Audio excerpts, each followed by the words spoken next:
Actually, I don't know what that happened, but yeah, you can even go in here, change the voices. Let's just keep it as it is for time being. The standard is obviously American. Now let's do this again. Hey Siri. Hey Siri.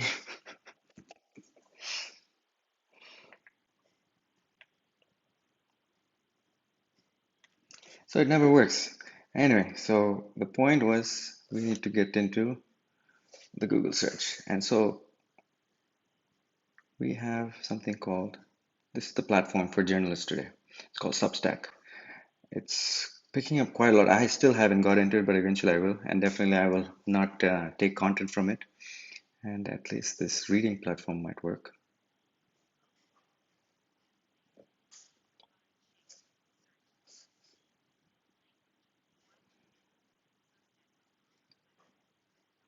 So there you saw, like it's reading every detail from the menu bar and things like that. But we can fix that by changing this little A thing on the show reader view. And now let's try that again.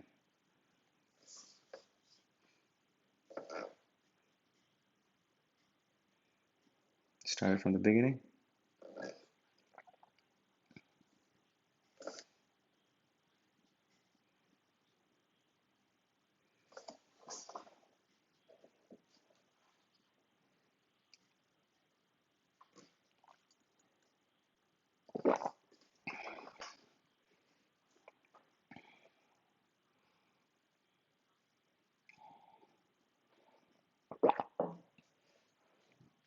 So it's 4 years old.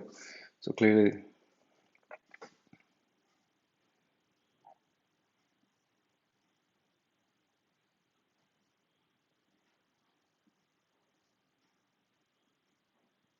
don't know where it's picking up. So obviously it's not working. I tried to reset the settings today and it's obviously messing up.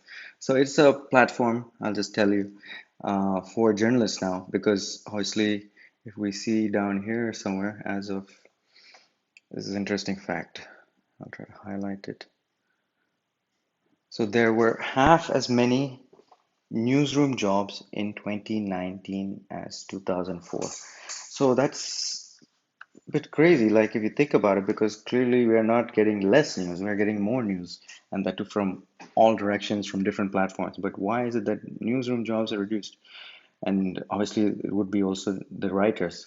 And so, what the writers have realized, especially, and the news industry, is that they can't get compensated well for their work or get into good work because of maybe some other reason. So they are moving to these platforms like Substack, where they can engage directly with people who are interested in uh, listening to, or people who are interested in getting the news or getting it directly from the source. So this is a very interesting way that this journalism is changing, and it's quite relevant to today and how we should be critical of the information we receive over technology or the use of technology to get our information.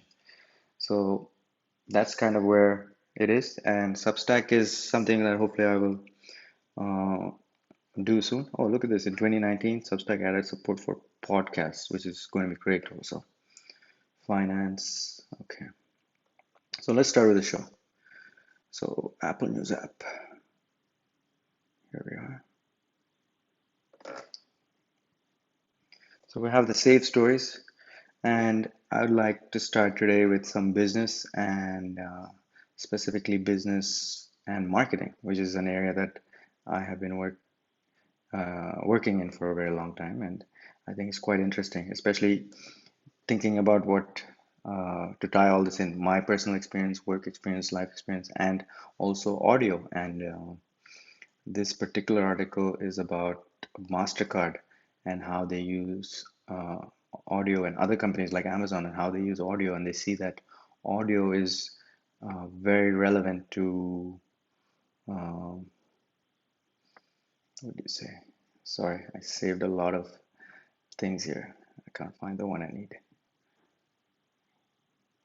So you can also just look through some of these as I scroll. I'll find it in a second. And feel free to check it yourself. FYI, today is or yesterday, no, sorry, 1 month from now, Andy Jassy will be taking over as CEO which could be very interesting, taking over obviously from the big man Bezos. This was a great article I read yesterday, Chris Rock, and I can't find it. So let's just do a search. Hey Siri.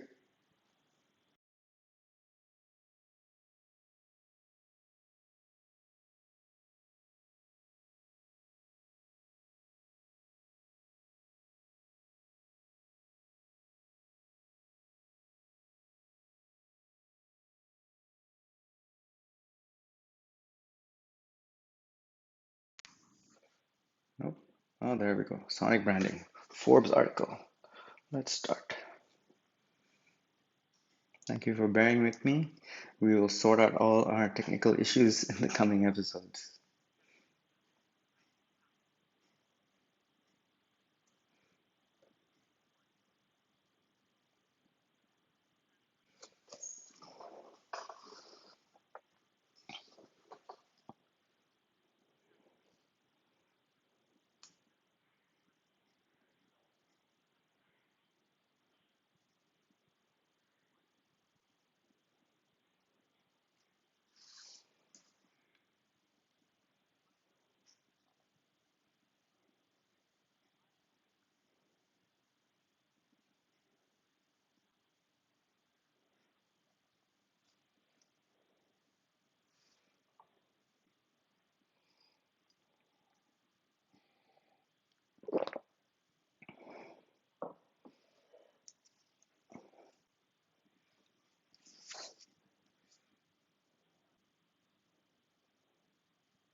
I mean, that is the most obvious one of the Sonic branding when you turn on, especially the original Sonic branding, when you turn on the old Microsoft Windows 95 or 2011 or whatever it was. Or, I mean, they have that sound, obviously. I don't think the Apple does, but yeah, some phones have different sounds. Let's continue.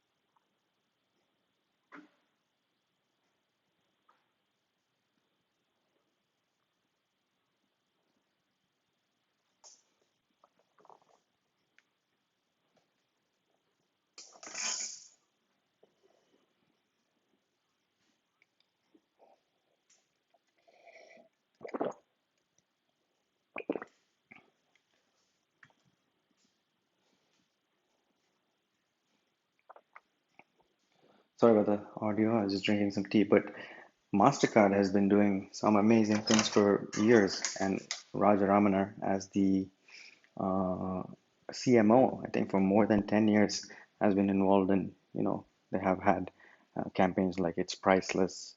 Not sure how involved he's in that, but Sonic wise, if you see a MasterCard ad, you will hear a very intentional sound. And also, if you hear, and I've heard also that they plan to even implement such a sound in their payment terminals or card devices when you pay at the store and things like that, so that people constantly get that intentional reminder that it's a MasterCard payment. And I think that marketing has played a huge role in them growing tremendously over the years over their competitors. Let's continue.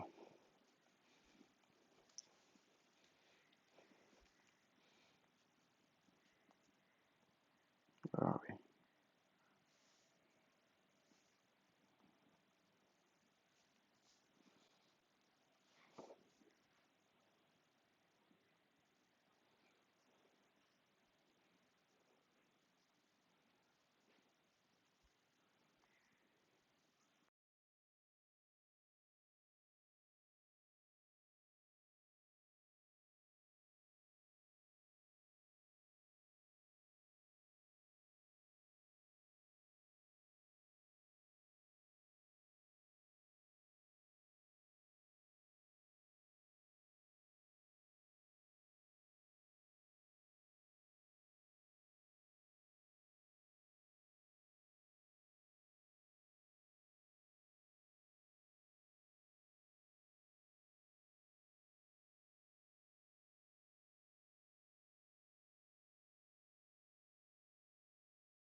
Sorry again about the audio issues.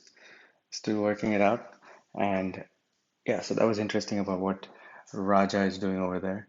And interestingly, Siri can pronounce his name better than me, which is goes to show how well developed the AI is, especially when it comes to reading and understanding, and even the tonality seems quite good. That's something that, yeah, that was part of the discovery I made a few days ago. So let's continue with the show. So this article is from Esquire, the next one. It's called The Golden Age of Stupidity, and it's new, it's very interesting. And Esquire interest is actually one of those magazines that I used to read a lot. Anybody who knows me, and even in my house today, I still have old stacks of Esquire. Few of them, I had to throw many of them away. But they used to write amazing articles about culture and news and business and companies, and had great writers. And I was used to be also very specific about reading only the Esquire UK edition, not the US edition. And even when I studied in the US, in Atlanta, many years ago, in '02 to '06, I would try to figure out how to. I couldn't get the UK edition, so every time I flew back home or passed through an airport, I would make it a point, and they were so expensive. One Esquire, I think I used to, especially in an airport, not in the UK, they would obviously charge you more, maybe easily 10, $15. No, I think so, yeah, easily. And obviously an Apple News subscription today is, I think, $9.99, which goes to show like the value you can get is actually quite crazy now, because I have the entire digital version of Esquire now if I want to read the whole thing. But let's get into this article. It's very relevant to Esquire. technology and what's, uh, Esquire. The short stories. it'll A explain Golden Age of itself. Stupidity. The Rise of Elevated Stupidity. America's hot tech economy has created a kind of smart that is indistinguishable from stupid. These days we're soaking in it. By Dave Holmes. Appropriately, the moment that defines America in 2021 took place on the Real World Homecoming, New York. In a reboot of their 1992 conversations about race, the reunited loftmates agree that everything Kevin Powell said back then about his lived experience, the words that got him labeled an angry black man, is now the accepted truth of black life in America. Even Kevin's old sparring partner Becky Bloss-Band seems to admit systemic racism is real. But here's where things stop being polite and start getting culturally significant. Becky quickly adds that she does not contribute to systemic racism, because she was involved in an Afro-Brazilian dance class, wherein she lost her skin color.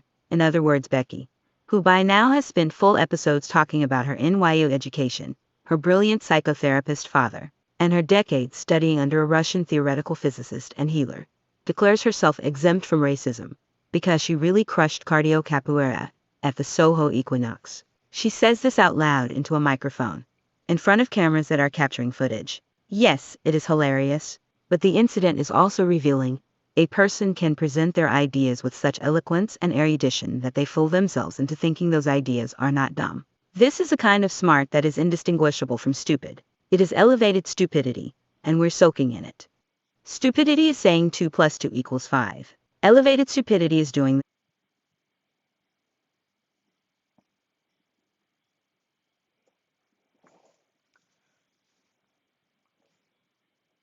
I didn't really understand that example. I guess it's about this girl who's NYU, studies at NYU. She has a brilliant father, exempt herself from racism because she really.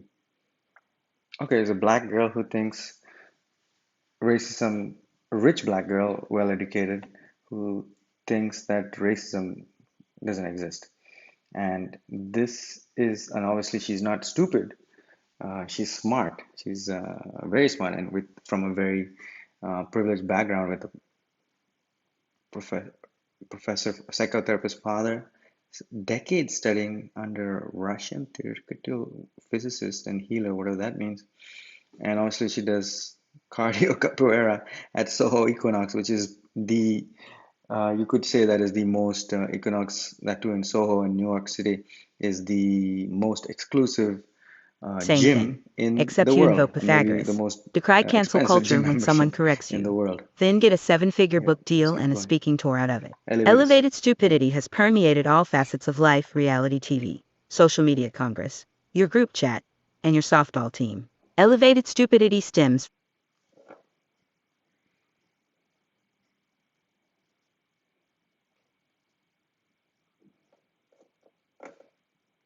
your group chat. I've been in a process of just keeping the most essential group chats. The group chat is a dangerous place to get your information, or even if you are part of it, it's probably irresponsible to forward things, I would say, to a group chat, whether with work colleagues, family, or friends, because especially without reading it. And that's why, if you've even noticed recently or in the last few months, WhatsApp changed their forward. So, especially if people circulate a lot of information, they just say forwarded many times as a small subtext so that maybe you should check it again. Twitter is also just released a subscription service to kind of counter this, and they have been probably the worst offenders. Just see the articles related to Trump and Twitter, or you can even check the Daily Show Twitter library of Trump's tweets, which is something you should definitely Google. The Twitter library of Trump from the Daily Show.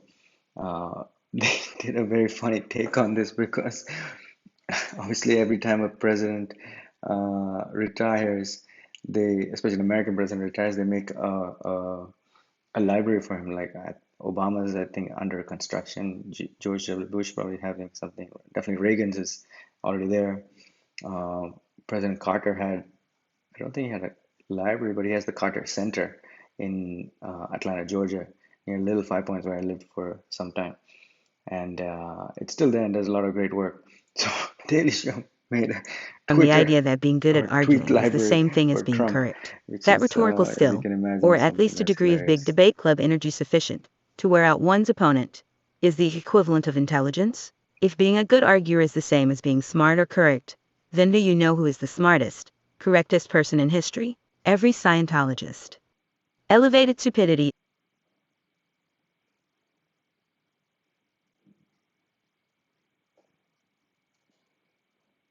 I love this.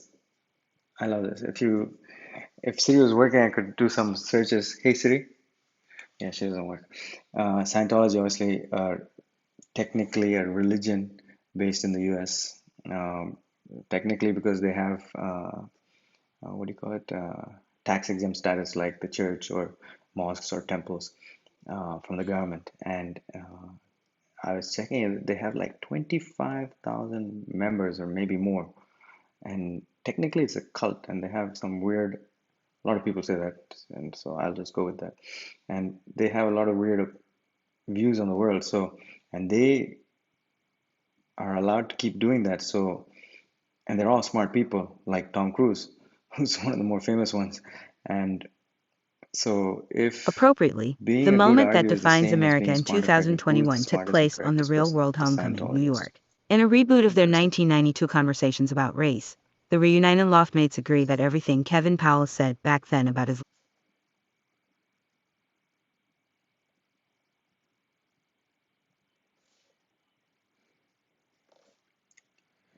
Great. It's really buggy today, but that'll keep it interesting. That uh, it it will figure itself out. That's part of these AI tools as well. It has to learn and change and adapt, and only then it gets better. Even for you, you will face these issues if you try to do it. And I tried to change the settings this morning to try and just change the voice to hear a different voice, and obviously I messed it up too much. So let's go back to Scientology. elevated stupidity is as old as recorded history. The Old Testament book of Proverbs cautions, Here we don't answer the foolish arguments of fools, or you will become as foolish as they are, and says, a proverb in the mouth of a fool is like a thorny branch brandished by a drunk. Elevated stupidity was easy to identify and, like a thorny branch compared with an assault rifle, much easier to dodge. Today it's unavoidable. Why? We live in a high-tech economy, with 3 major news yelling networks, and a full bench of second stringers. There are 8 podcasts for every man, woman, and child on earth, and too many web publications to count. The machine needs fuel, and the cheapest option is consistently the idea nobody's heard yet. Express a fresh idea for the first time, and it might juice up your YouTube subscriber numbers. Get you on Joe Rogan. Put your name in people's mouths. But cheap fuel is dirty fuel. Sometimes the reason an idea has not been expressed publicly before is that it's bad.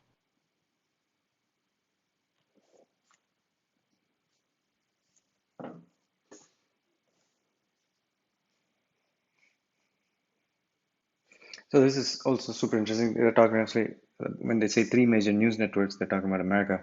Is that CNBC, CNN, and Fox, and but that's prevalent in every country now as well. Even in India here, if you see, there's maybe three or four that people mainly watch. And I always joke around like when I see people watching that, even though I don't have epilepsy, I will get an epileptic fit watching it with just the amount of graphics and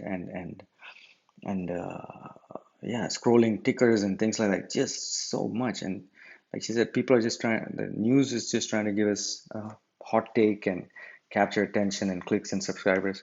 So this is a good time to also tell you, Sometimes please the like and idea is, as a subscribe senior this video if you citizen, like it, and are drop you a willing to comment take a somewhere. chance on your And survival in exchange for let's keeping continue. the America that all America loves for your children and grandchildren? And if that's the exchange, I'm all in, like Texas Lieutenant Governor Dan Patrick said on Tucker Carlson in the early days of COVID. You might be a serious person with a serious haircut, saying on live television what boils down to feed the COVID monster enough grandmas, and he'll go back to sleep.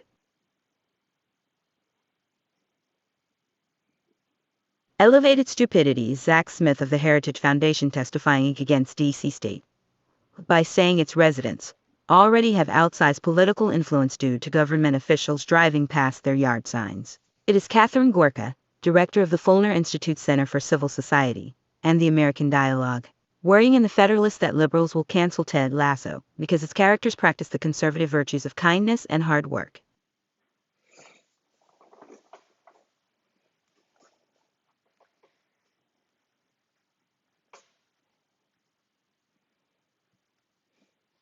So the Gorkas are people you should not uh, Google, but since I said you will probably do it. But the ideas they say are quite wild, and they spew some type of conservative or Republican, or and those words itself, conservative and Republican, have been morphed so much so that, and this article, and the writer Dave Holmes is referring to. Um, they want to cancel Ted Lasso, a very interesting a very funny Apple TV show with the actor Jason something. And Ted Lasso is an amazing show. If you haven't watched it, watch it. It's a super funny, super nice, easy show.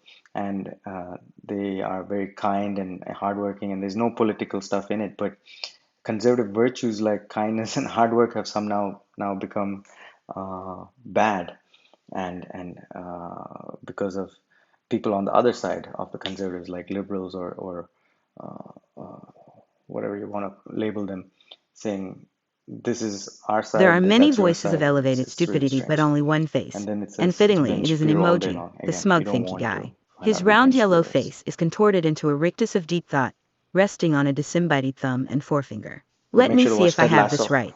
That little asshole is thinking right next to the dumbest thoughts you've ever Great read. show. Let me play devil's advocate here, he says, failing to notice that Satan is pretty well defended these days. The thinky guy This shows up guy. in a high percentage of tweets from Charlie Kirk, a 27-year-old conservative activist and radio host. And I don't know whom to feel worse for.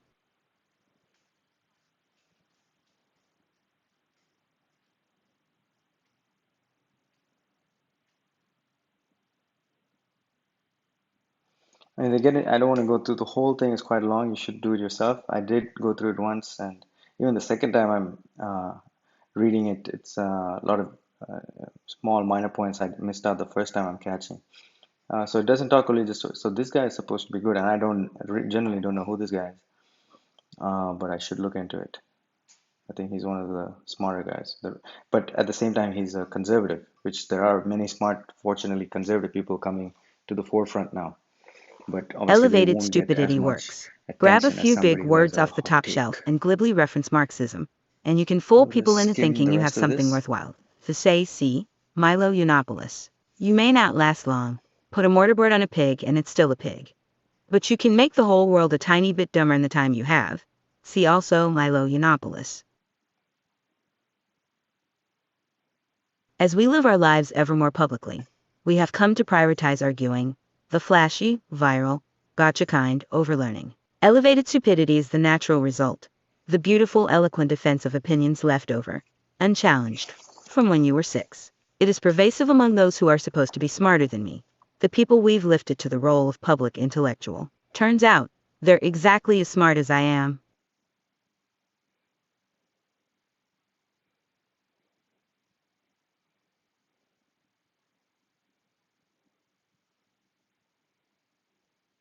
I'm still trying to imagine anything more terrifying.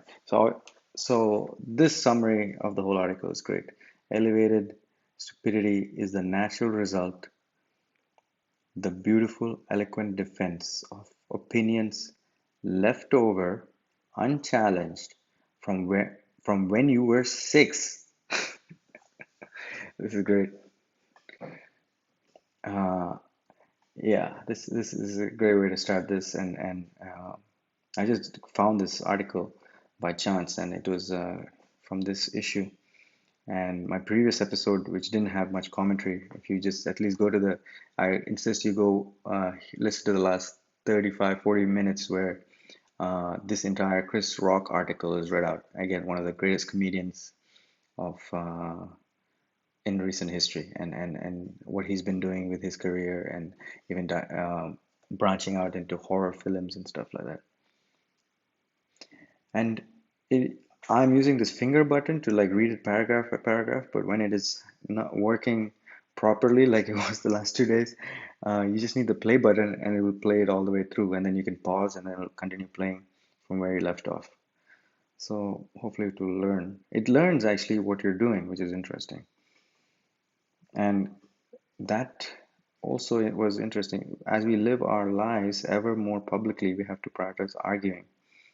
We have come to prioritize arguing, which is sucks. Who the hell wants to do that? And I'm happy to uh, be an experiment in this because I actually did my first YouTube video something like 18 years ago. It's actually posted on YouTube 14 years ago, and if you can find it, you should watch it. It's very interesting. It was actually for a marketing class at Emory, at the Gazetta School. But I think I only got some okay grades for it, but it's a very embarrassing marketing video, me trying to make an ad, and I will show it for you later in some future episode if you stick around.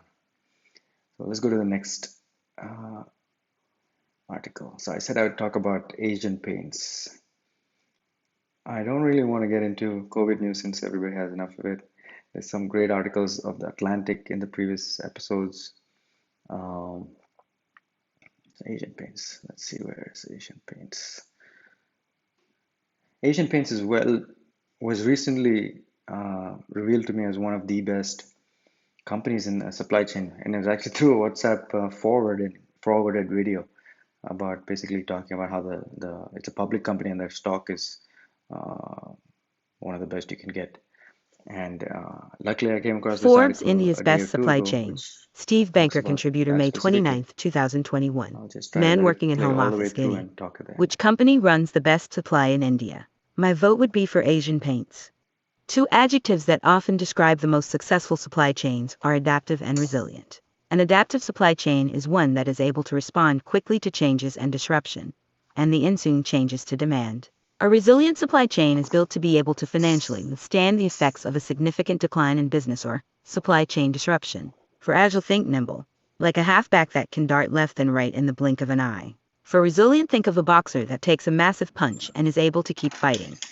At last month's Blue Yonder Icon Virtual Summit, Hrivish Lade, Vice President of Supply Chain at Asian Paints, participated in a discussion with Vinod Mathur, Senior Director Strategic Services at Blue Yonder, and Sri Hari Haran, Vice President, Industry Strategies at Blue Yonder. In the session, Mr. Lade detailed how the Asian Paints supply chain remained adaptive and resilient in the face of the COVID-19 pandemic. He also outlined new opportunities that arose because of the pandemic, and how Asian Paints was able to retool the business model to remain profitable. Asian Paints business model. Asian Paints was founded in 1942 as a decorative coatings business. The company is India's leading paint company and a top 5 global decorative coating business. The business model is to supply paint directly to close to 75,000 mom and pop hardware stores in India. The reason the company sells to mom and pop stores is because in India there are not big box stores that sell hardware. Instead, everything is sold through these roadside mom and pop stores. Hey Asian Siri. Paints has 8 factories and 143 company warehouses. which directly ship paint to hardware stores. Mr. Lade pointed out that Asian Paints needs a strong demand and sales and operations planning (S&OP) process because they are not operating through a large distributor. When working directly with dealers, they need a sense of the demand and use a collaborative approach between the sales and supply chain teams to forecast demand as accurately as possible. While most businesses have to deal with the complexities of seasonality, selling paint in India complicates.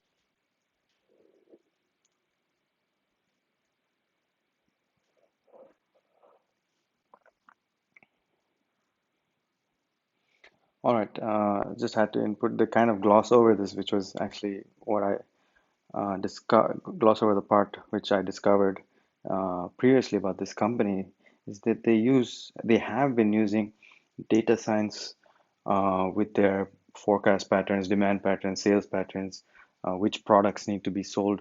And they've been using data science on their products for good 20 years. And obviously, even big companies are just trying to figure out how to do it. Most big corporates are trying to figure out how to do it themselves in the last year or two. But they have been doing it for a long time. And Sri Chowki, I believe his name is Chandani Chowki, the founder of this company, in the 80s or 90s was one of the first people to buy a supercomputer in India. And which is phenomenal if you think about it, and quite crazy also at the time, because at the time buying a supercomputer in India, the first company, Asian Paints, buying it was sounds wild because ISRO, the Indian Space Research Organization, did not have one. The government did not have one. Any other large corporation that you know of in India did not have one. Uh, so this is very interesting that, and they glossed over this part, and they've been doing this for years, which allows them to make hundreds of thousands of deliveries in India over large geographical areas and up to two deliveries per day. And if you know the infrastructure in the cities of India, you know that is not an easy task. And they have been doing this somehow for paints dealer shops in every neighborhood so that they have the right SKUs and they show up with the truck to the customer's place, to the dealer's place with product that they already know the dealer needs before he calls them, which is a phenomenal way to do the business and why that video was being Things circulated Mr. because Lade said, that is that why they paint make is a lot more of associated with festivities money and as a successful celebrations. company, As a and culturally their diverse stock is country, also there are a different great festivals in investment. different regions at different times. For example, in October-November, Diwali is celebrated in the north and west of the country. In February and March, other regions are celebrating the harvesting seasons. No matter what though, the product has to be available on the shelf of the dealer. According to Mr. Lade, consumers only tell painters contractors what color they want. Then it is up to them to get it. Mom and pop shops have limited working capital, and they keep low inventory on hand. The Asian Paints business model helps their customers remain financially resilient. As a result, they rely on the Asian Paints supply chain to make products available that they will need.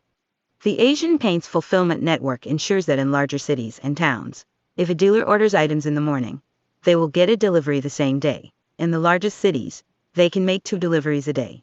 Asian Paints was able to successfully launch a direct-to-dealer model, and over the last decade, technology has simplified a unified ordering experience. Since 1999, Asian Paints has run a very integrated planning system with forecasts, production, and fulfillment.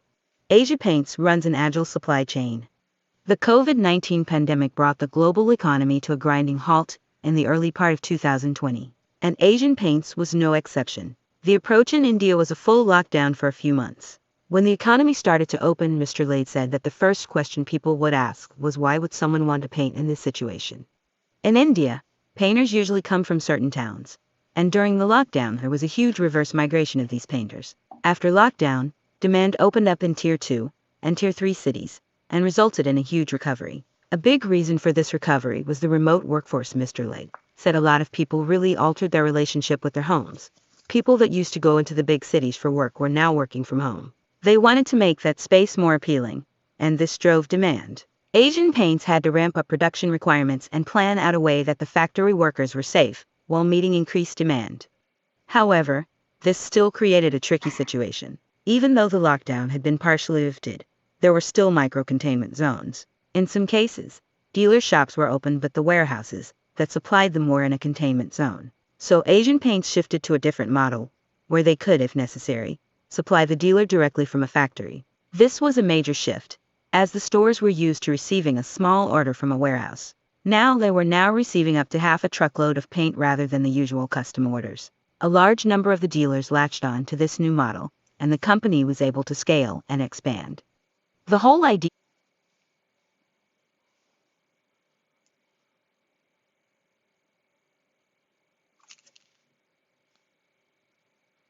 Now that is super interesting. They were able to completely shift the distribution model from the factory rather than the distribution hubs because of the flexibility and also necessity because of container, depending where the warehouse was and the containment zones. And Of as the you know, India post-pandemic has business model was to make strict sure all lockdowns like options many and parts of channels the were world open. also, This resulted depending in on the the company moving in a few new caseloads and things directions. like that. 4 years ago, Asian Paints had launched a product that gave a soothing smell when it was applied. Mr. Lade said this was in response to the normal scenario where new paint smell lingers, and people don't want to be in a freshly painted room or house. What started out as an initiative to provide a paint that left a pleasant and soothing smell soon transformed into creating a paint that could have some health and hygiene properties. With that, the Royale Health Shield paint was created. Asian Paints modified the formula to make it antiviral and antibacterial for high contact surfaces. It is equipped with silver ion technology, which kills 99% of infection-causing bacteria on the painted surfaces. Asian Paints packaged it as a do-it-yourself DIY paint and tried to get it into e-commerce markets. The new product was launched 6 weeks later after getting laboratory certification. The success of the DIY approach to Royale Health Shield made Asian Paints rethink other DIY markets. Specifically, the company decided to launch a new series of products that were geared towards touch-up jobs. The new kit came with a tray, brush, and spray adapter. New product lines were not just limited to paint. There was a shortage of sanitizer in India. Asian Paints already had some of the raw materials, so it jumped into the health and hygiene space and started making sanitizer.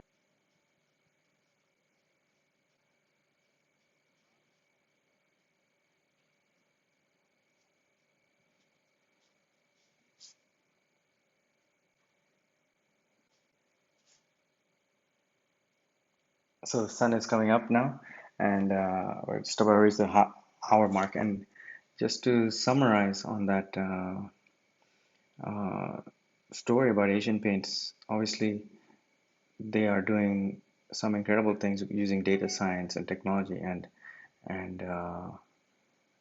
it's and that allowed them also to obviously innovate and create new products like sanitation or products that smell good and can be easily applied, which obviously is going to help their Final company thought. and their efforts The to keep the COVID-19 stock price pandemic high. has been challenging for supply chain around the globe. Let's The do the Asian final paint thought. supply chain was able to remain adaptive, turning the pandemic into new opportunities for expanded services and new products. As Mr. Lade wisely said, adaptability is the key to transforming your business.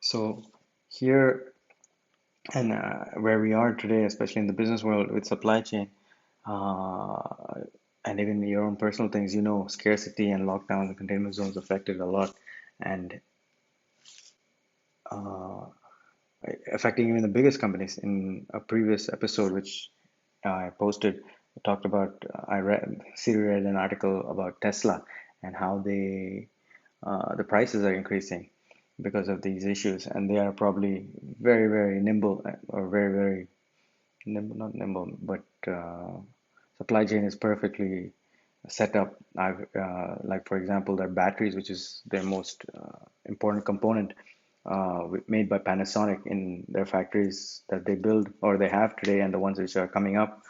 Panasonic has its own factory within Tesla factory, so that there is no delay or timing issue in terms of getting the battery to the car.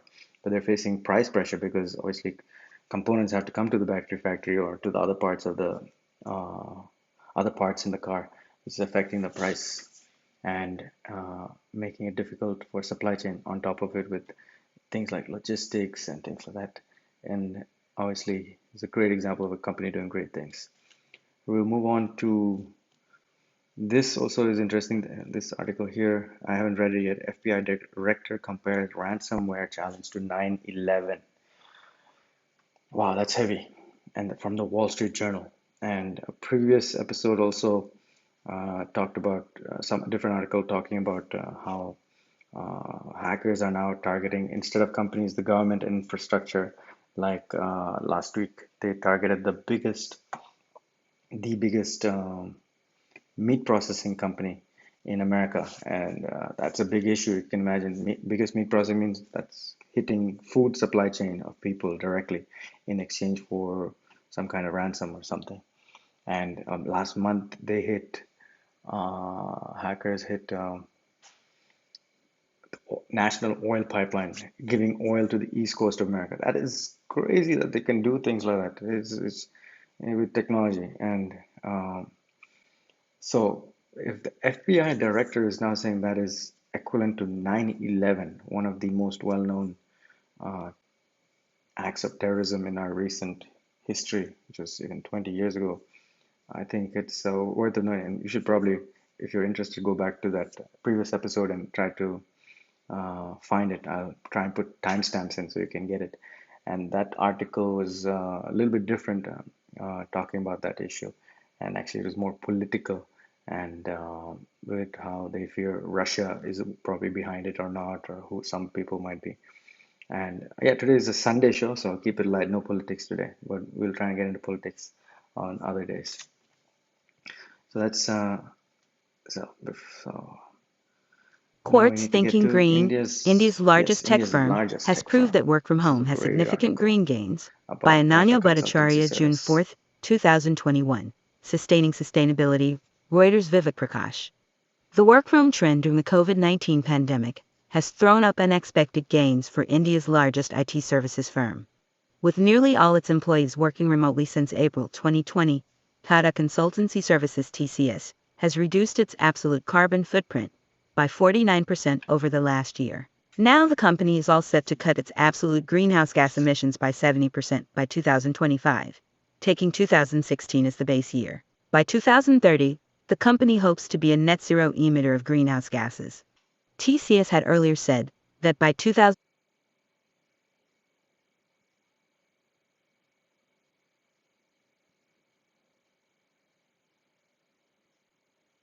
So that also like quickly glosses over some very, very interesting things. Let's start with the obviously COVID makes everyone work from home. Obviously, I've been working from home like many of my colleagues and partners or customers. And working from home also has its limitations or difficulties depending on your internet connection or the stability of the internet connection, or even in India sometimes the power stability of power, electricity, which is not stable. Uh, and I have been able to do most of my work from home, especially the last 6 months here in Ernakulam. Interestingly enough, right next door to the Kochi Info Park, which is right here. And obviously, the Kochi Info Park, right here, with this one of the many Tata consultancy buildings, would have the infrastructure for very, very good fiber optic cables and lines to give good internet. And so assuming like a lot of the people around here will also benefit from that. And that's a driving factor to do work from home. So that's one thing. And they're talking about already dropped its footprint by 49% over the last year. Such a big company. It'll come into I read this earlier, it'll come into how many employees. I think there's a typo there, but you can imagine they have many, many, many employees and how many buildings apart from this one. This might be one of their smallest buildings. And cutting it by 50% because of work from home is absolutely wild. And you can imagine the savings for these buildings with air conditioning and power and support stuff and food and who knows, water and things like that. How much savings are there? And it's evident also why uh, there was that other recent news which was being shared a lot on WhatsApp groups and social media about Ratan Tata announcing that any employee of TCS that passed away because of COVID, his family would receive his salary till the age of retirement of that employee, which is great. It's phenomenal. It's amazing. And but if you made me think, how can you pay for that? Like, it's still a company. Anyway, he also is on the stock market. How is he going to pay for it? But now with this article, it makes so much sense. If they by 2025, they reduce it by 70% without reduce their carbon footprint by 70% without um, by just from working from home, they can easily pay for that. Easily pay for that. In So 25, that only puts that 25% of its also in employees will need to come to the better office at any context. given time. The good thing is there's enough tech out there to work remotely. More importantly, clients are able to trust us with it. Girish Ramachandran, Asia Pacific president of TCS, told Quartz. As a result, there's rationalization of office spaces, energy saving, and cut down on commutes. The reduction in man-made greenhouse gases is crucial in the fight against climate change, scientists have argued time and again. Net zero emissions mean that even though emissions continuing, they'll be balanced by absorbing an equivalent amount from the atmosphere. Today, nearly 16% of TCS's total energy consumption comes from renewable energies. The behemoth's focus on sustainability is key given its size and scale. TCS has a presence across 46 countries, and its employee headcount is touching 500 million. TCS sustainability efforts.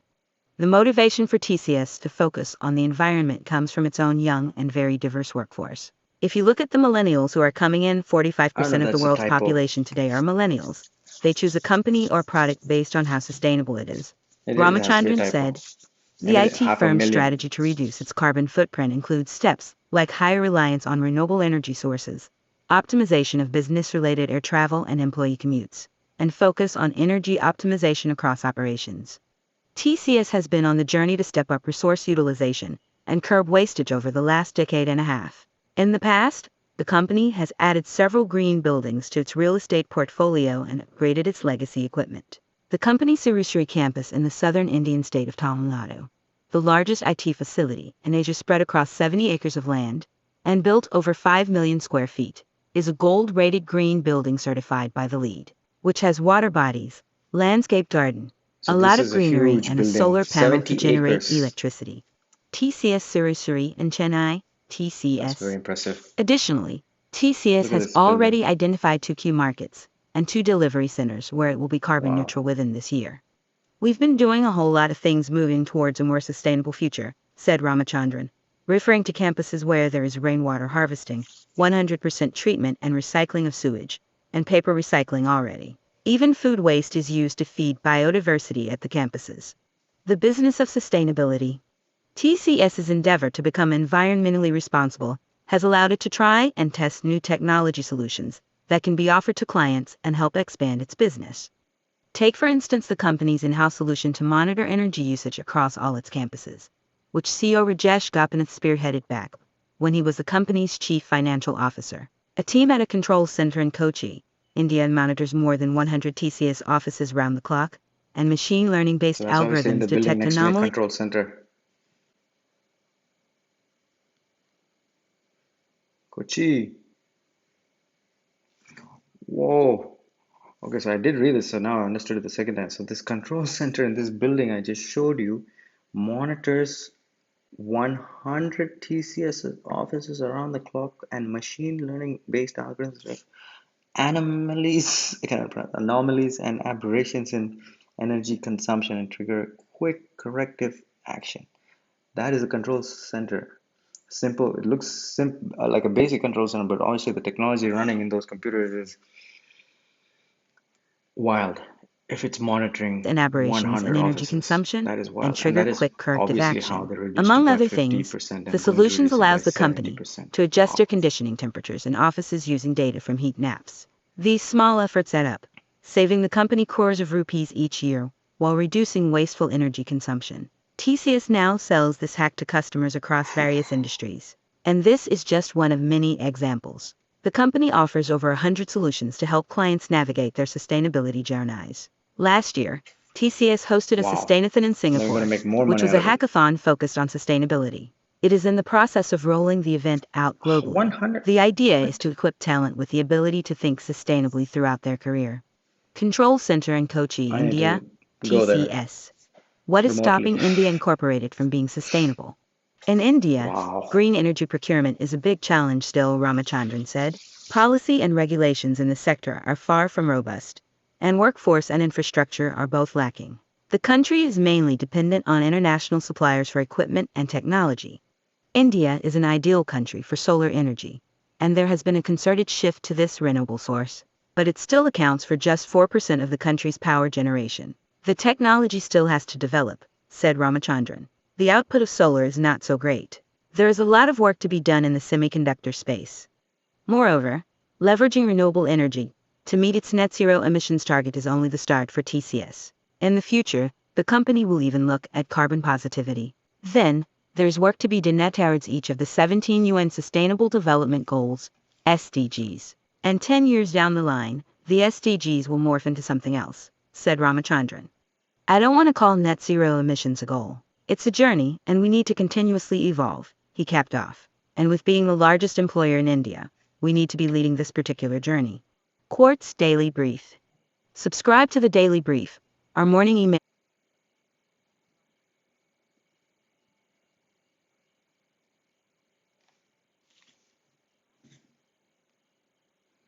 Yeah, subscribe to that at some point. And yeah, great media organization also. Quartz, Axios, Verge, Vox touched on some of their articles in the previous episodes. And like I said, without any commentary. And this uh, format with commentary, I hope, is more interesting if you're still here. I know it might be too long for some people, but you could hopefully come back and forth. And I think there is a tremendous value for a long format. You can find short format everywhere on the internet. Everywhere, everybody's making it in short format, except for some people like podcasters and people who write long articles like this one. There is tremendous value in long format. Like there is tremendous value in being patient and doing things slowly. Uh, Everything doesn't need to be bite-sized and like a TikTok. And I know how to make TikToks also, by the way. Learned how to make it recently, I think. And so yeah, there is a lot of value in long format, and you need time to sit and process and digest the information and understand. Like even just reading these articles the second time with audio um, has made me think a lot more about it. And I was doing it the second time only because the previous time I had more technical issues. Well, specifically, the mic was off for more than an hour. Okay, let's go back. So I want to give this message before the last article on music and specifically about ASAP Rocky.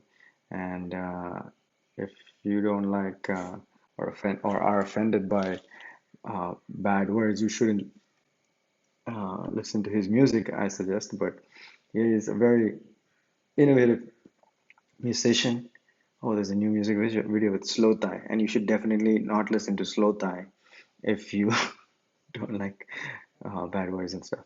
But this is an amazing album. It's actually kind of opened the testing album, which opened my eyes to him, and specifically the ASAP Forever remix, which was uh, and the whole album is great, but this particular song itself was a remix with which features it won't play, but features music from it's just gang gang, but features music from the movie The Beach, and specifically music composed by the uh, well-known DJ at the time in the late 90s, Moby, who's now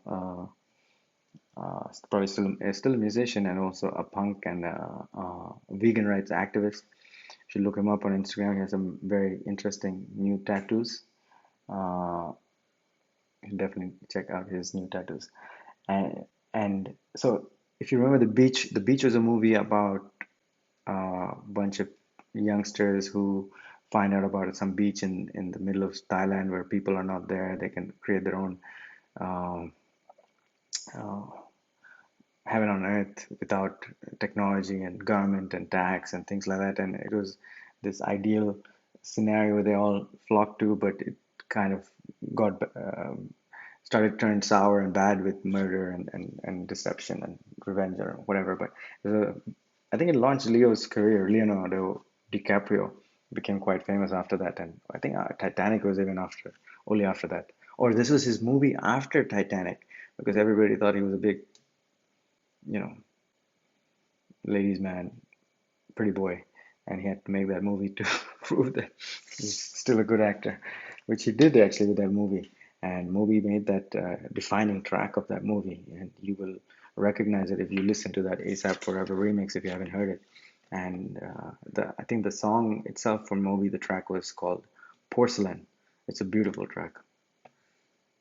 So let's get to ASAP Rocky from the ASAP Mob, hip hop collective from Harlem, New York. That's uptown New York City. Don't want to be scrolling too much, so let's just try ASAP Rocky search. It was on Esquire. No, it was GQ. GQ, come on, GQ. GQ also was quite good in here. Prettiest Man Alive. You gotta love it. And so this is also interestingly Apple News audio article, i.e., they are reciting it for us or narrating it much better than Siri does it. So this is about 35-40 minutes, but I think it's really interesting. I'll try to give some commentary in between, and let's hear what they're saying about the artist. ASAP Rocky, 32 minutes.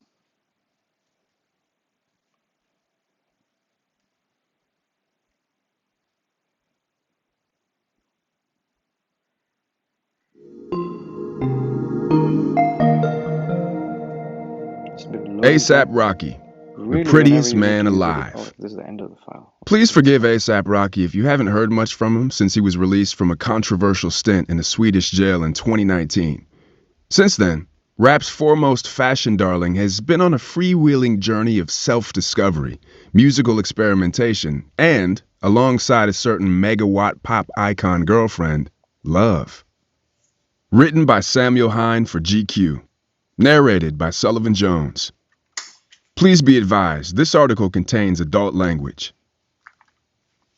When ASAP Rocky was in a Swedish jail, the sun never really set. It was July 2019, and Rocky was being held in pretrial detention on an assault charge stemming from a street fight in Stockholm with a few young men who had been following and harassing him and his crew. For a month, he was, he says, confined to a single-person cell for 23.5 hours a day.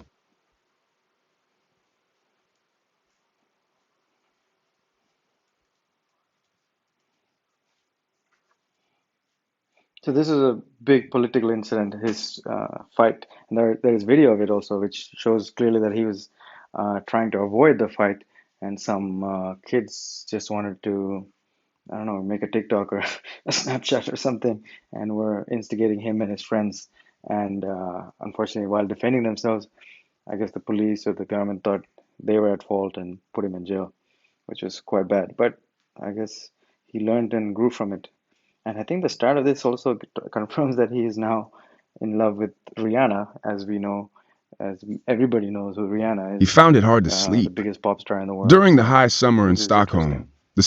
And some bit of for the other six, for a month he was, the sun never really set.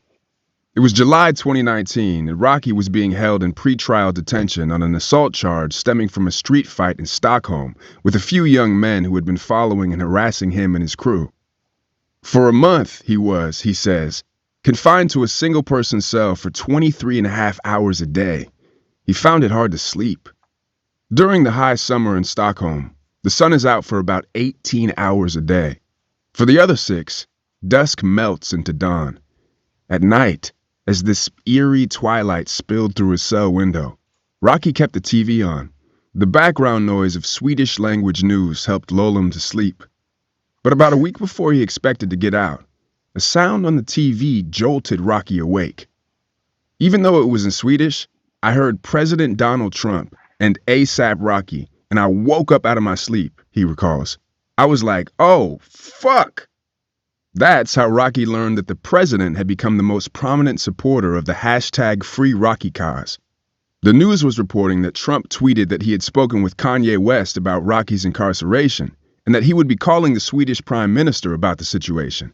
The following day, the president tweeted that he would personally vouch for Rocky's bail.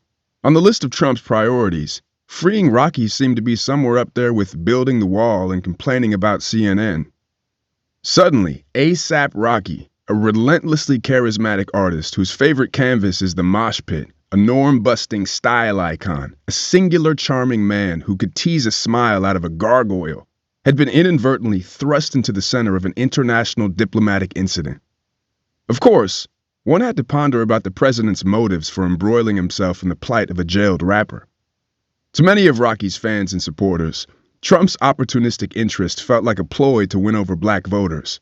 Sweden has let our African American community down in the United States, Trump tweeted at one point. They weren't wrong. According to an American diplomat who later testified about an exchange he heard between Trump and Gordon Sondland, the U.S. ambassador to the EU at the time, Sondland advised the president to sit tight until Rocky was sentenced to a Swedish jail term, then take action. Let him get sentenced, play the racism card, give him a ticker tape when he comes home, Sondland allegedly told Trump. Rocky, meanwhile, knew nothing of the behind-the-scenes machinations. He was alone in a tiny cell in a midsummer dusk, following along on a TV he could hardly understand. He may have been restricted, but APRocky possesses an energy that can't be contained. Before his arrest, he had been on tour, which is where he feels the most alive. His shows are designed to smash people together, to make them dance and fight and lose themselves in oblivion, and Rocky feeds off the madness, frequently diving from the stage into the chaos he has created, slam dancing and crowd surfing with the kids who show up to rave with him.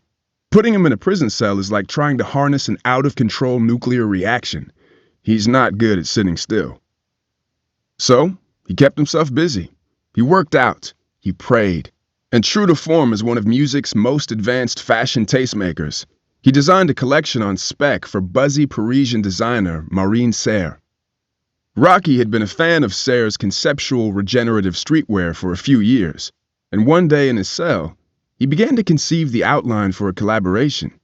He got a pen and paper, which he used to sketch out the idea of a dress that looks imported from a dystopian future. Picture a vintage t-shirt, stretched and elongated, then finished with a kilt-like hem and a Jedi Master hood. He didn't know if the discerning Parisian designer would agree to work with APRocky, Rocky's creative agency that functions as a platform for his fashion projects. However, he had nothing but time. So he sat in his cell and sketched away. If being stuck in a Swedish jail and suddenly part of Trump's agenda sounds to you like an unusual position for someone to be in, it wasn't an entirely unfamiliar scenario to Rocky. Throughout his life, he has faced sporadic violence, heartbreaking loss, and the specter of incarceration. When Rocky was 11, while he and his mother were living in various homeless shelters in New York City, his father went to jail for selling drugs. A year later, his elder brother was shot dead. At the age of 16, he spent 2 weeks in the notorious Rikers Island jail for firing a gun at a neighborhood bully in Harlem. In 2011, when Rocky was 23, he signed a $3 million major label deal after dropping his breakout mixtape, Live, Love, ASAP. But tragedy lurked around the corner. Rocky's best friend and mentor, APyams, who co-founded the ASAP Mob crew and pioneered a new kind of very online rap movement, died in 2015 of an accidental overdose. Rocky has learned to wear his scars well. In fact, he bears 2 actual scars on his otherwise flawless face.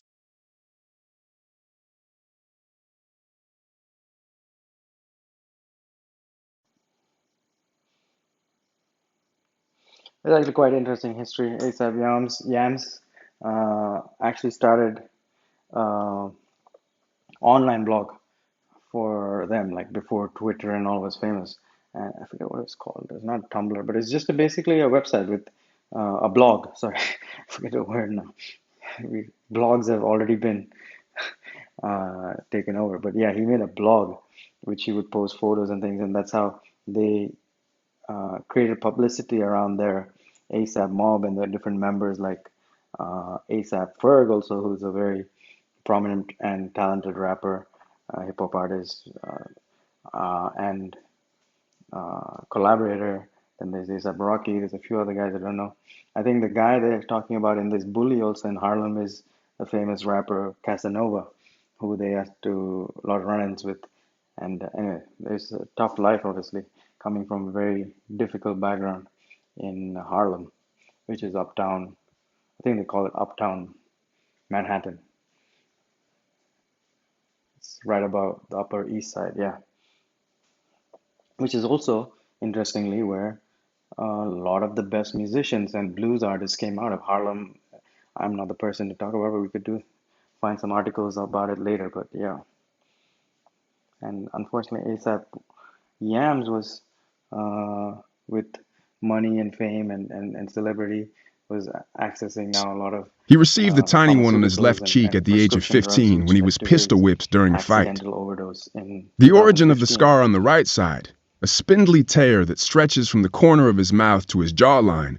Rocky used to hide it under silk Gucci scarves, launching a babushka boy trend, is murkier.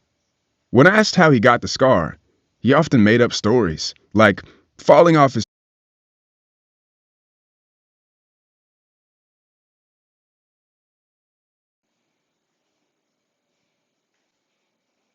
Now, the babushka boy trend is an amazing trend, especially for a hip hop artist like this to pick up. A babushka is a head. It's almost like it's like the how Muslim women wear. I don't know why I'm blanking right now. The head covering. Eastern European women wear scarves on their head as a head covering. You might see like older Russian women or Eastern European have like a scarf on their head. That is a babushka.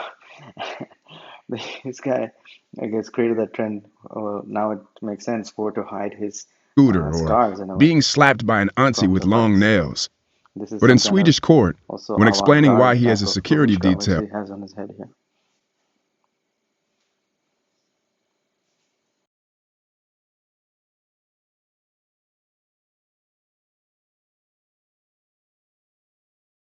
Also, another side note, if you the VPN here you see is not a funny business VPN like you think about. And important note and comment, I'm commenting on it because it's a antivirus, specifically a Norton full-fledged antivirus, which in referring to even back to ransomware of companies and things is something important that you should do with your own personal data and things like that, so that it runs in the background and protects you from malicious people with malicious intent. Everybody now today has been involved or not involved, but uh, been possibly victim or attempted victim of some kind of phishing attempt or through email or identity theft. So this is very important to get some Rocky kind of mentioned he had been slashed the security previous for year. your devices. Even And I now, think the he's Norton one is cryptic quite good. about the incident. I think shit happens, he tells me. And that night, shit happened. Sweden represented the pinnacle of shit happening. But Rocky took his overnight transformation from adored entertainer to prisoner with remarkable ease. I've been locked up, he says with a shrug when I ask if incarceration was one of his greatest fears. The Nordic prison food was trash, according to Rocky, and the experience of being in near total isolation for a month was probably the most boring thing you could think of. But Rocky prefers to look on the bright side. Kronoberg remand prison, he recalls, was much cleaner than Rikers. After a 3-day trial, he was released pending a verdict. He was eventually found guilty and given a 2-year conditional sentence that imposed no further jail time. The trial featured an unlikely guest at the behest of Trump, one of the administration's top hostage envoys, who was otherwise tasked with freeing Americans held in places like Afghanistan and Syria. But Rocky thinks Trump's involvement was a sideshow that could have easily become detrimental. That Trump helped him get out, Rocky says, is a misperception. He didn't help. He made efforts and he rooted for me to come home, but he didn't free me. When Trump started tweeting, Rocky says, the Swedes had told him he'd likely be out in about a week. And he worried the president's messages would make them find a reason to keep him locked up even longer, because they felt like they had a point to prove.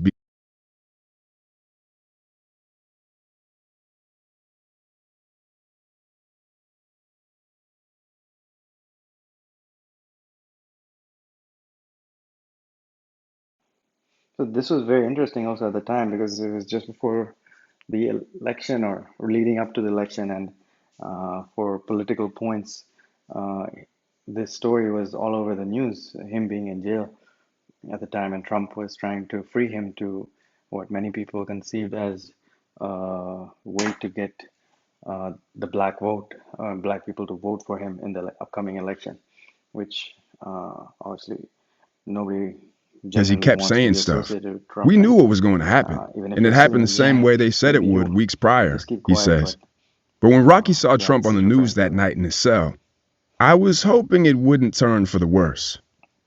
In the ensuing weeks, allies of the president started complaining that Rocky didn't deliver a public statement of gratitude.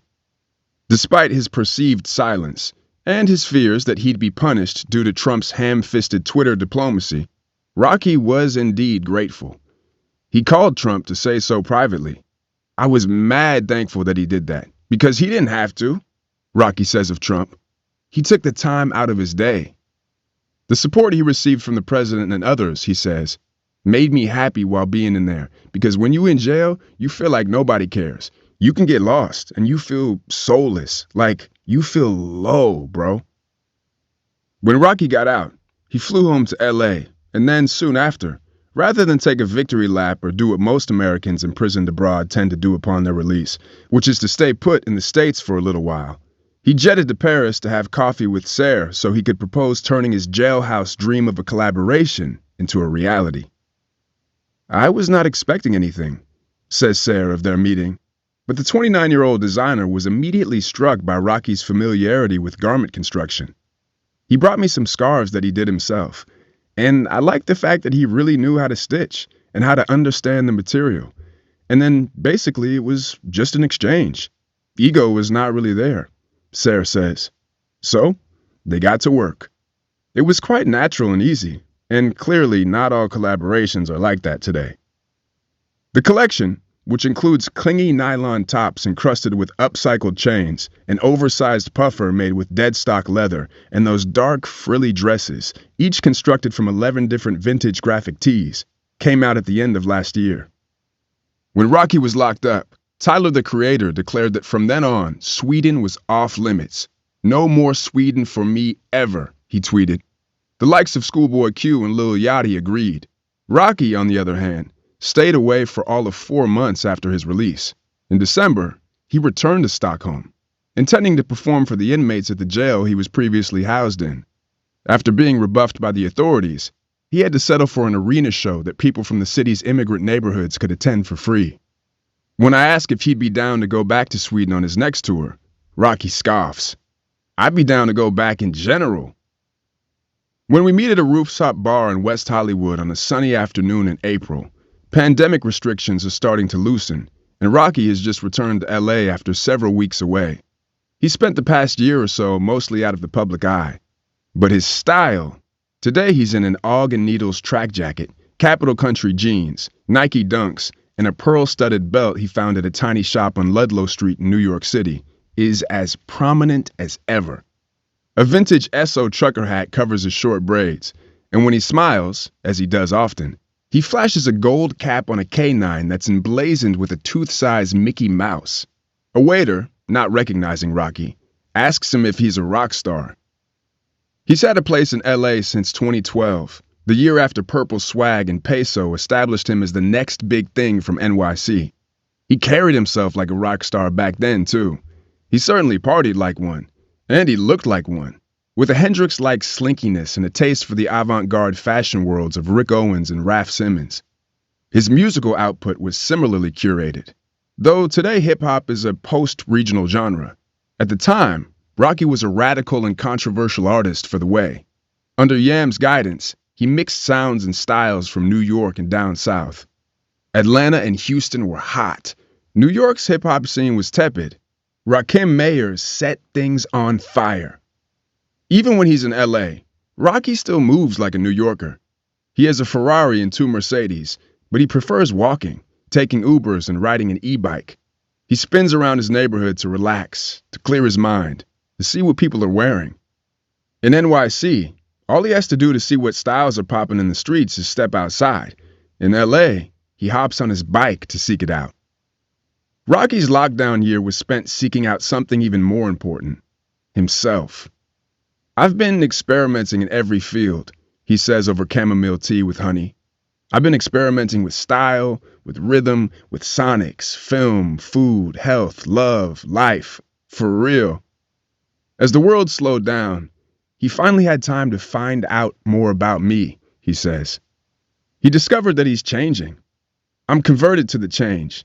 New world shit. After a stint with sobriety in 2019, last year Rocky returned to smoking copious amounts of Kush and dropping LSD, which aided this journey of mind expansion and self-discovery. I'm stoned as fuck, he adds with a sheepish grin soon after sinking deep into the couch next to me. His dream blunt rotation? Jimi Hendrix, Bob Marley, Michael Jackson, and Richard Pryor. I want to laugh with Richard Pryor, he says. You smoke with him? It's over. It's over. Change, Rocky is saying, is good. In his love life, though, the change Rocky has experienced is drastic.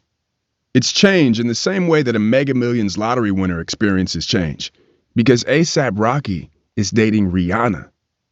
Rocky knows he probably shouldn't talk about Rihanna, the triple A-list pop star, wildly successful fashion and beauty entrepreneur, and Category 5 cultural hurricane, but he can't help himself. As soon as I bring her up, he starts beaming like a teenager whose crush just accepted his prom invite. I could practically hear the angels singing.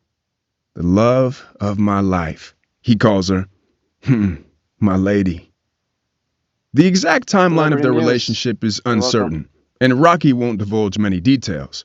Rumors about their status began circulating as early as 2013, when Rocky opened for Rihanna's Diamonds World Tour.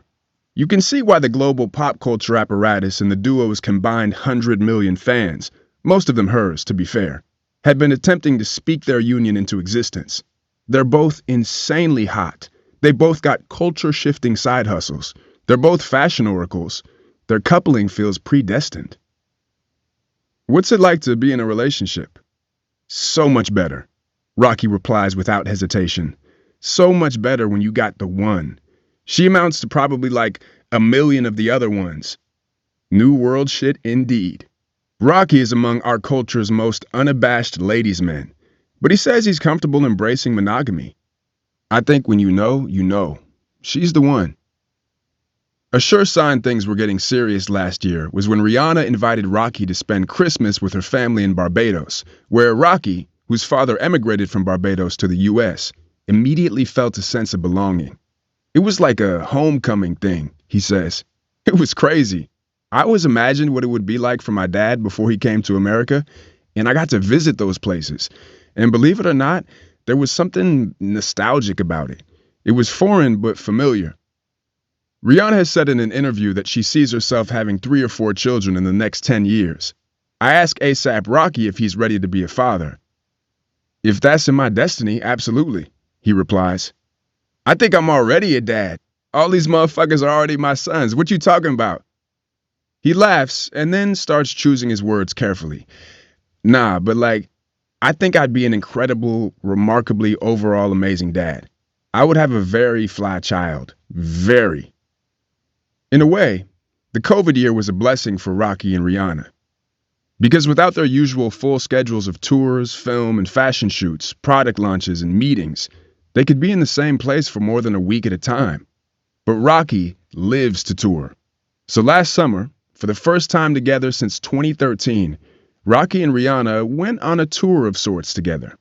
They commandeered a massive tour bus and drove from LA to NYC, swinging south through Texas and stopping in Memphis and a half dozen other cities along the way. But they didn't play any shows. Instead, they threw themselves into the tradition of the great American road trip. They listened to the Stones, the Grateful Dead, and Curtis Mayfield. They stopped in a few national parks. Rocky dropped acid and made his own clothes, beatnik style, sewing, patching, and tie-dyeing shirts and pants on the bus. When I ask Rocky whom he met while on the road, he takes a moment to think. I met myself, he says. One can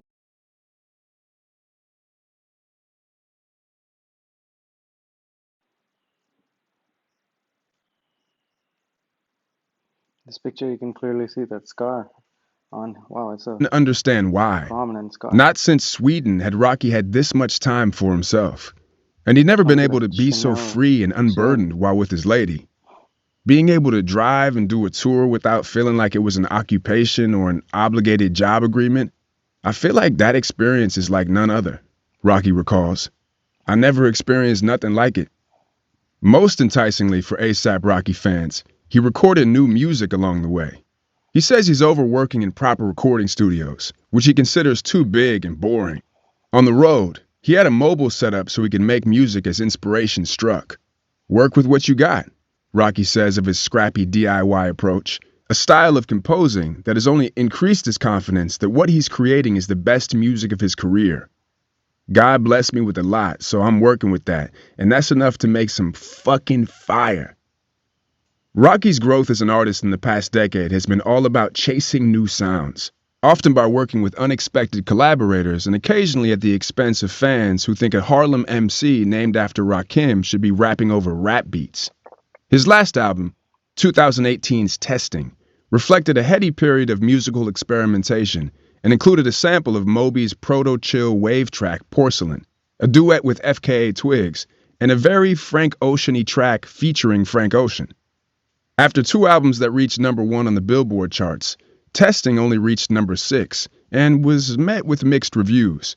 And while on tour back in January 2019, Rocky told me he was emotionally discouraged because he felt like listeners didn't get it.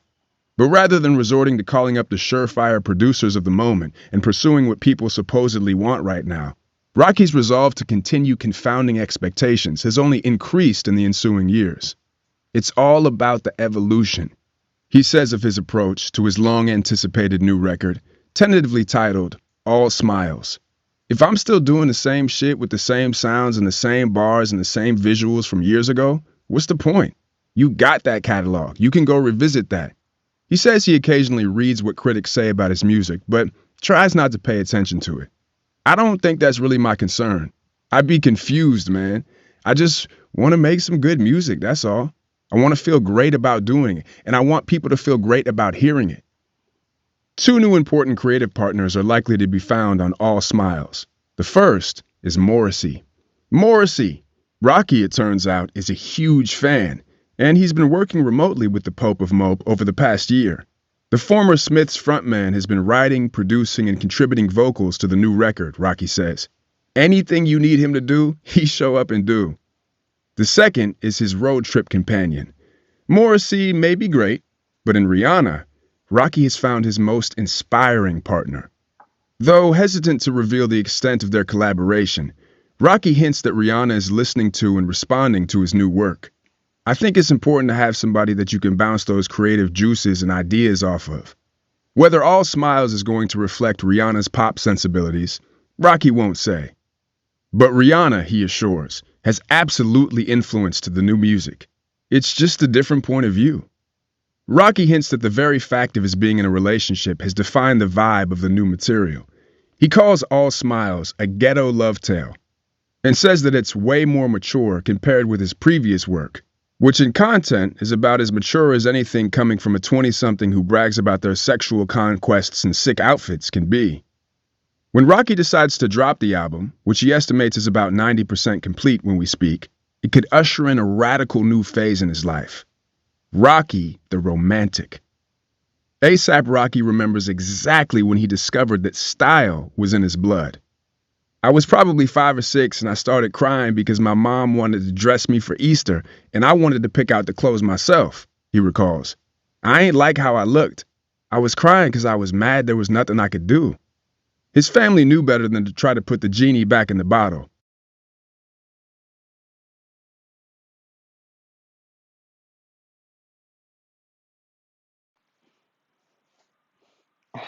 have to comment here because style in your blood. Now, I obviously think I am like that also, but obviously I have no style.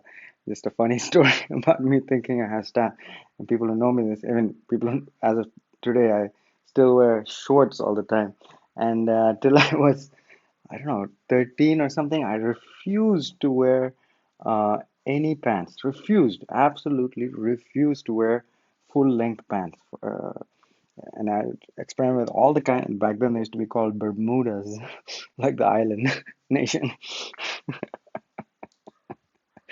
And I thought style was From in that my point, blood. they started letting Anyway, me let's do get my own back to thing. this. Rocky likes to tell stories like this when his childhood in New York comes up, about his parents buying him pint-sized Jordans when he was barely old enough to walk, about him wearing Gucci to his 4th birthday party.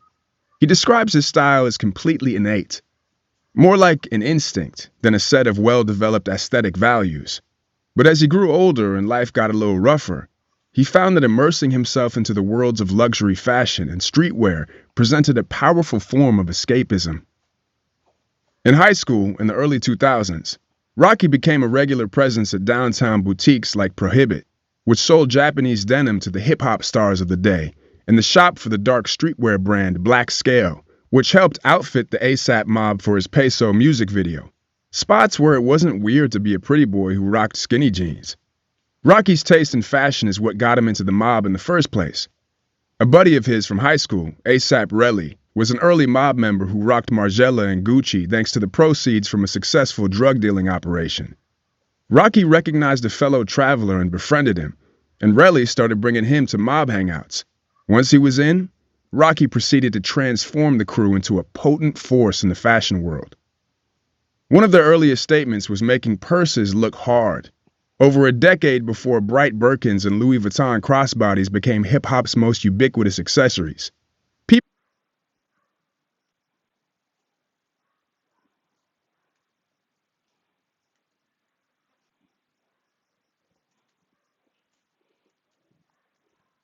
So this is a trend that even I am not understanding, but they have managed to make women's purses, big women's purses like Birkins and Louis Vuittons, uh, hip hop accessories, which is We weren't wearing wild satchels how when you I could came in the game. I can men could promise you take that, something like that and do it. Rocky I wouldn't says. do it, but But we was they wearing those managed to because pull it that's off. what you I trap didn't. in. Other You men are put your doing weed it in now. there, you put your money in there, you put your pistol in there, you put your Metro card in there, you put your lean in there. At a time when the rise of social media was scrambling menswear signals, Rocky knew of a way to seize control.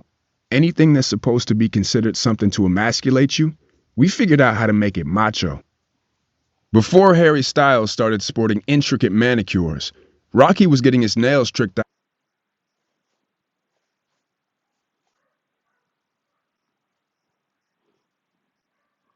Yeah, that's the skill. That last thing. Anything that's supposed to be considered as something, anything that's supposed to be considered something to emasculate you or With make smiley you faces more and feminine. messages to his haters. We figured Fuck out and how to off are make it recurring motifs, macho. and encouraging It's other men to give it a shot. yeah, Rocky's it's not red easy. carpet get-down, meanwhile, was to show up dripping like a rich grandmother, with a silk scarf jauntily knotted around his head as casually as a hoodie, a pile of pearls swinging from his neck, and a lacy blouse buttoned low. If that doesn't sound particularly radical today, that's because Rocky's been carrying the flag at the front of menswear's charge towards more fluid silhouettes and accessories since Instagram was invented. In fact, a decade before he wore a kilt on the cover of GQ, he wore one in Harlem. Yeah, he's I been got dressing called like a the grandma for worst a of the while. worst. A rich He grandma. recalls about his skirted debut in 2011. Did he care? Come on, he replies with a sneer. Guys in his neighborhood might have made fun of him, but as he once recalled, he was sleeping with their girlfriends. Come The on. nails, the kilts, the pretty boy swag, the pearls, I think it's just being comfortable, he says. I just express myself with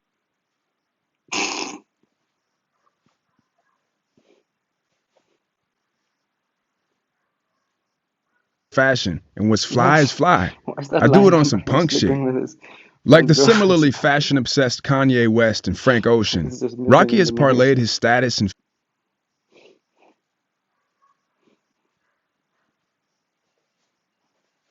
fame and style into a gate-crashing, multi-dimensional artistic practice.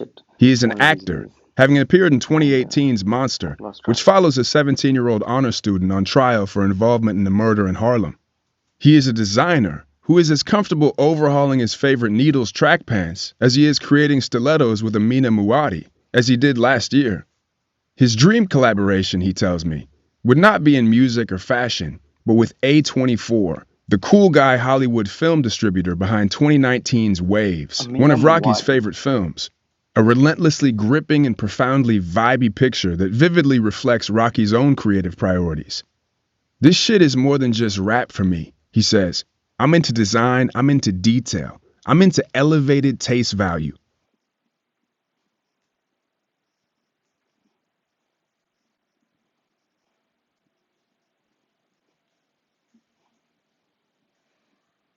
Okay, wow. I just have to be sure. I just realized he's talking about elevated taste value, Rocky is in this article. And I'm quoting him saying that. And just a random serendipitous Nothing, chance occurrence. not money, not fame, not the prospect of chart positions or gold Grammys or other traditional metrics of musical success, gets Rocky out of bed like the pursuit of elevated taste value. Anything can have elevated taste value, and to Rocky, it's painfully obvious when something, especially an outfit, does not. There's a lot of tacky motherfuckers out here, he says about his Johns-obsessed peers in the hip-hop world. Just 'cause shit be costing a tag on it and all that shit don't make it jiggy, bro. That shit don't make that shit fleek. To Rocky, whose closet is full of pieces rather than mere clothes, fashion is a competitive sport, and he's well on his way to the Hall of Fame. If you wear a good fit around Rocky, he'll remember it for the rest of his life. Ask him to tell a story from a night out in Harlem a decade ago, and he'll start by listing what everyone wore, down to the shoelaces. I never really met too many people who can do that, he says. It's kind of odd. If your fit is whack, though, it won't get any real estate in his brain. I look right past people if there's nothing enticing. Rocky's fashion projects have a much smaller audience than his music does, but his impact on the fashion world has arguably been more profound. He claims to be the inspiration.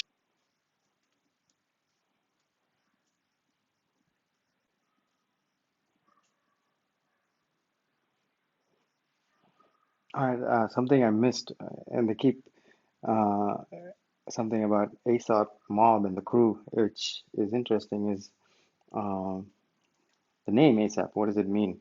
Actually, always striving, always prosperous. I think that's what it says. Let's search it. ASAP Mob. Always striving.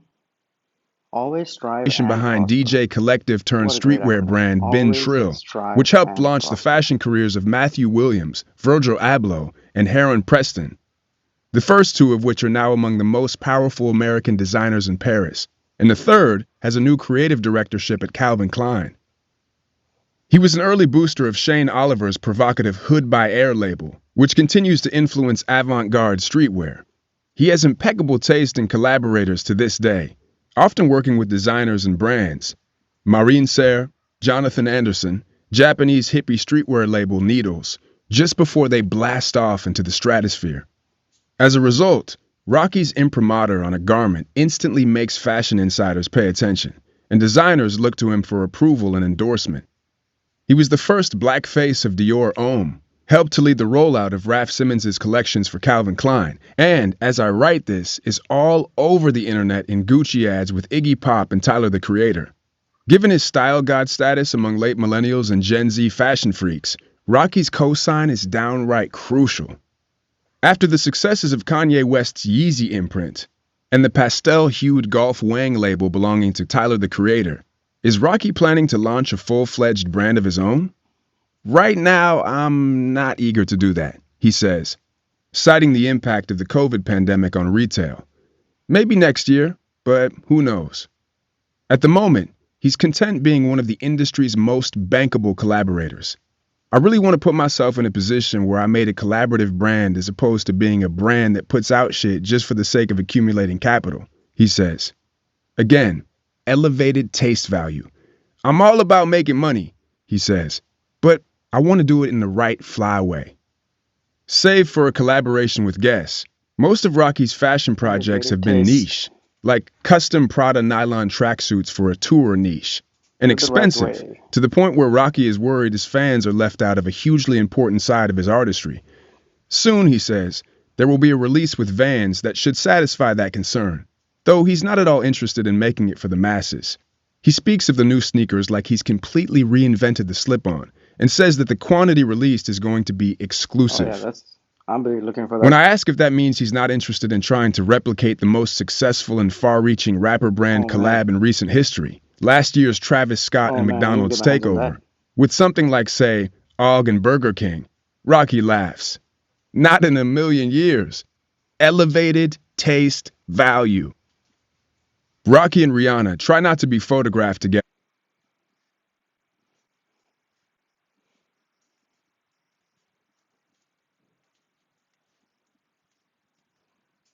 That was interesting. It's not written here, but that was the biggest collaboration last year. Hip hop, Travis Scott, uh, one of the leaders of the new generation of, or not leaders, but top guys in hip hop, and also very experimental sounding hip hop, collaborating with McDonald's, one of the largest corporations for restaurants in the world. They made some, I don't know, like special Happy Meals or something like that. But I can imagine that was quite shocking to everybody in the marketing world or even the hip hop world that such a combination could happen. By the paparazzi. Travis Scott, who's no not problem when they're clean road tripping cut through Texas. necessarily, But in LA, these things are unavoidable. A few McDonald's nights after we Corporation. talked, Rocky joined Rihanna at West Hollywood celebrity hang Delilah, his first trip to a club since before the pandemic started. Rihanna arrived first, slipping into a private dining room as her former flame Drake looked on from a VIP section of his own. Rocky followed several minutes later, as if perhaps his presence was coincidental. Well after the rest of LA had gone to sleep, he and Rihanna left separately, but got in the same car. On a Zoom call a few days later, I asked Rocky about the outfit he wore that night. A black leather trucker jacket, black Rick Owens boots, and black leather pants from his Maureen Serre collaboration. A fit that originated during one of his bleakest moments. It was now worn during one of his happiest and most triumphant, waltzing out of a club with one of the coolest, most beautiful and successful women in the world, all while half pretending he isn't really living this particular dream at all. What's it like to now wear pieces of clothing that you dreamed up in jail? Rocky's sitting in his garden in front of a fountain. He takes a drag from a joint the size of a cohiba and leans back. I was definitely on that cot just thinking, how will this ever come to fruition? How will I execute this? I hope I can execute this, he says. And God is good, bro. God is good, for real. Honestly, he continues, I never thought that things that I imagined while I was in jail would come true. And everything that I envisioned in prison came to fruition. Because I guess I manifested it. And I prayed. I really wanted to bless that situation and move on from it in a positive way. I was praying to stay strong. And God got me through shit like it was nothing. That shit was nothing. It was nothing. And now it's everything. When not even a month in solitary can suppress your creative zeal, your irrepressible confidence, your deep faith, the world on the other side looks like yours for the taking. Things that might have terrified Rocky a few years ago, like a relationship, are new opportunities to embrace change, to discover who he really is. Every morning when he gets dressed, Rocky can remember how he turned one of his lowest moments into one of his highest. He puffs on the joint and pauses, his face bathed in the golden afternoon light. In solitary confinement, he says, I was thinking about designs, and to see the clothes when I'm out, that shit is beautiful, bro. That was ASAP Rocky, the prettiest man alive, written by Samuel Hine for GQ.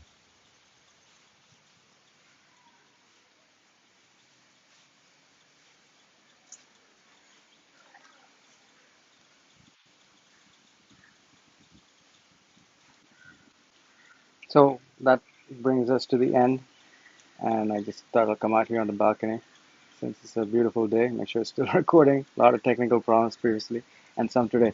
And in a way, it was a good thing that I guess Siri wasn't working. Maybe that would have been a bit too much even for me to handle her.